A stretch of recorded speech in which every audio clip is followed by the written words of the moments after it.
આપણે બધા જાણીએ છીએ કે ગુજરાત સરકાર ગૃહ વિભાગ દ્વારા જે નશાની બંધી છે આને રાજ્યમાંથી નાબૂદ કરવા ખાતર પોલીસ કાર્યવાહી કરતી હોય છે।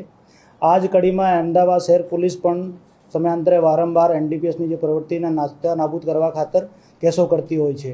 ગઈ તારીખ 1/6/2026ના રોજ અમદાવાદ શહેરના ઝોન 4 પોલીસ ડિવિઝન ખાતે જે નરોડા પોલીસ સ્ટેશન છે આમાં આના ઇન્ચાર્જ જે ઇન્સ્પેક્ટર છે SA કટોડિયા આને ખબર મળેલ કે એક વ્યક્તિ છે જે હ્યુમન ઇન્ટના આધારે કે આ કોઈ વાદાજનક વસ્તુ લઈને ખાસ કરીને નાર્કોટિક્સ થઈ શકે તે લઈને આવવાના છે।